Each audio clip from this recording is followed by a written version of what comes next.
They were humiliated by Australia and will now turn to an Australian for some answers.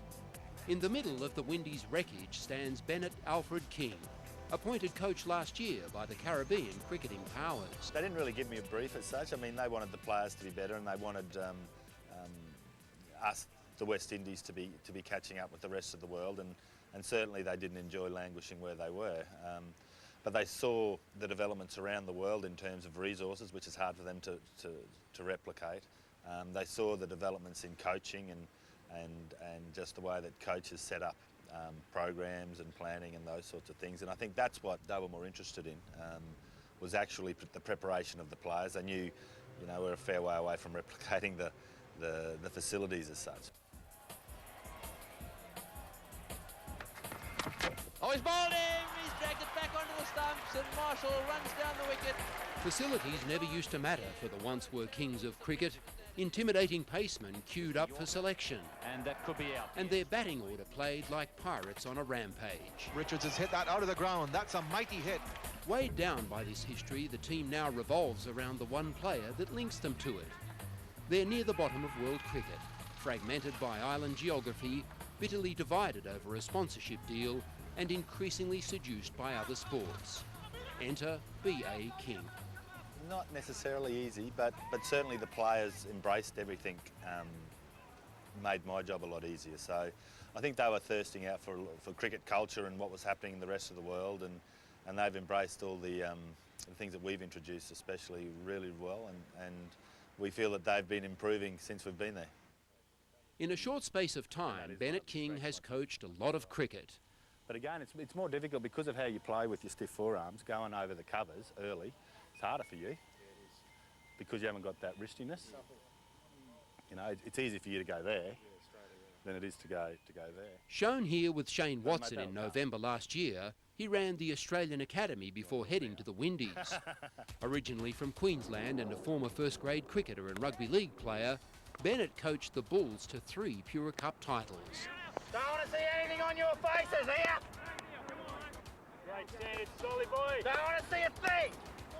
Bulls teams were renowned for being tight, disciplined and superbly conditioned. You had a very fit Bulls team here in Queensland, for example. Was the West Indian team as fit? No. Yeah, definitely no. We've done a lot of work there, and it's been pretty well publicised, the amount of work that we've been wanting to do. They're not where we want them at the moment, but certainly we believe they're on the right track, and there's been a marked improvement in the 10 to 12 months that we've had them.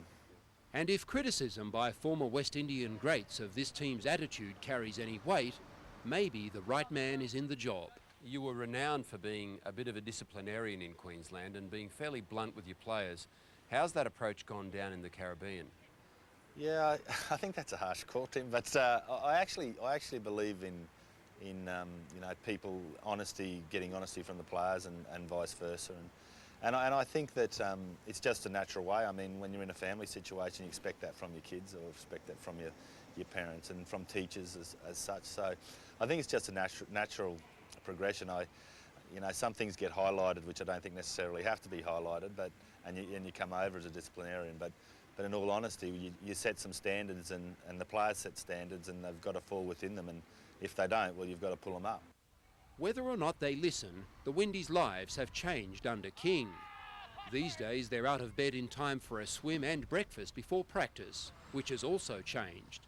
One of the key things for us was, with the players and their recovery and being able to come back on days 4 and 5 and be as strong as they were on day 1 and 2. And there's some of the things at training that we've been trying to replicate. So our training days, when we get them together, have been from 9 to 5 to make sure that we replicate and work hard in that last 2 to 4 hours of the day. And they weren't used to that? No, not at all. Even his short time in the Caribbean has convinced Bennett there is enough talent to at least raise the Windies beyond their present lowly ranking. And the actual physical makeup of the West Indies is they're very, very good athletes.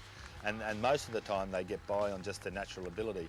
I guess what we've come to the West Indies and tried to give them some structure and tried to give them some processes combined with the natural ability, which hopefully will make them even stronger. They're a very talented group of people. Shares around, look, he's given him.